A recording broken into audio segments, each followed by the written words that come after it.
Chapter 26. The Ziphites came to Saul to Gibeah, saying, "Doesn't David hide himself in the hill of Hachilah, which is before the desert?" Then Saul arose and went down to the wilderness of Ziph, having 3,000 chosen men of Israel with him, to seek David in the wilderness of Ziph. Saul encamped in the hill of Hachilah, which is before the desert by the way. But David abode in the wilderness, and he saw that Saul came after him into the wilderness. David therefore sent out spies, and understood that Saul was come of a certainty. David arose and came to the place where Saul had encamped. And David saw the place where Saul lay, and Abner the son of Ner, the captain of his host.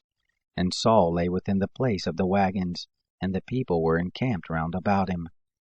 Then answered David and said to Ahimelech the Hittite, and to Abishai the son of Zeruiah, brother of Joab, saying, "Who will go down with me to Saul to the camp?" Abishai said, "I will go down with you." So David and Abishai came to the people by night, and behold, Saul lay sleeping within the places of the wagons, with his spear stuck in the ground at his head, and Abner and the people lay round about him. Then Abishai said to David, "God has delivered up your enemy into your hand this day. Now therefore please let me strike him with the spear to the earth at one stroke, and I will not strike him the second time." David said to Abishai, "Don't destroy him, for who can put forth his hand against the Lord's anointed and be guiltless?" David said, "As the Lord lives, the Lord will strike him, or his day shall come to die, or he shall go down into battle and perish. The Lord forbid that I should put forth my hand against the Lord's anointed. But now please take the spear that is at his head, and the jar of water, and let us go." So David took the spear and the jar of water from Saul's head, and they got away, and no man saw it, nor knew it, neither did any awake, for they were all asleep, because a deep sleep from the Lord was fallen on them. Then David went over to the other side, and stood on the top of the mountain afar off, a great space being between them.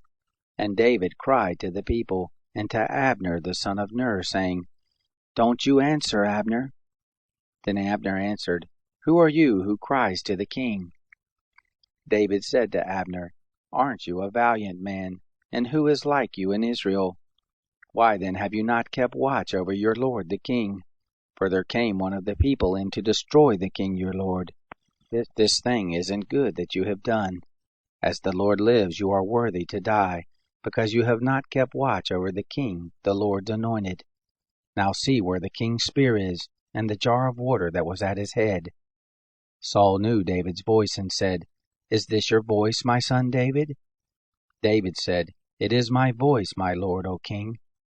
He said, "Why does my lord pursue after his servant? For what have I done, or what evil is in my hand? Now therefore please let my lord the king hear the words of his servant.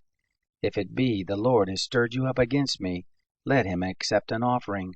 But if it be the children of men, cursed be they before the Lord, for they have driven me out this day, that I shouldn't cling to the Lord's inheritance, saying, 'Go serve other gods.' Now therefore don't let my blood fall to the earth away from the presence of the Lord. For the king of Israel has come out to seek a flea, as when one does hunt a partridge in the mountains." Then Saul said, "I have sinned. Return, my son David, for I will no more do you harm, because my life was precious in your eyes this day. Behold, I have played the fool, and have erred exceedingly." David answered, "Behold the spear, O king. Let then one of the young men come over and get it. The Lord will render to every man his righteousness and his faithfulness, because the Lord delivered you into my hand today, and I wouldn't put forth my hand against the Lord's anointed. Behold, as your life was much set by this day in my eyes, so let my life be much set by in the eyes of the Lord, and let him deliver me out of all oppression." Then Saul said to David, "Blessed be you, my son David. You shall both do mightily, and shall surely prevail." So David went his way, and Saul returned to his place.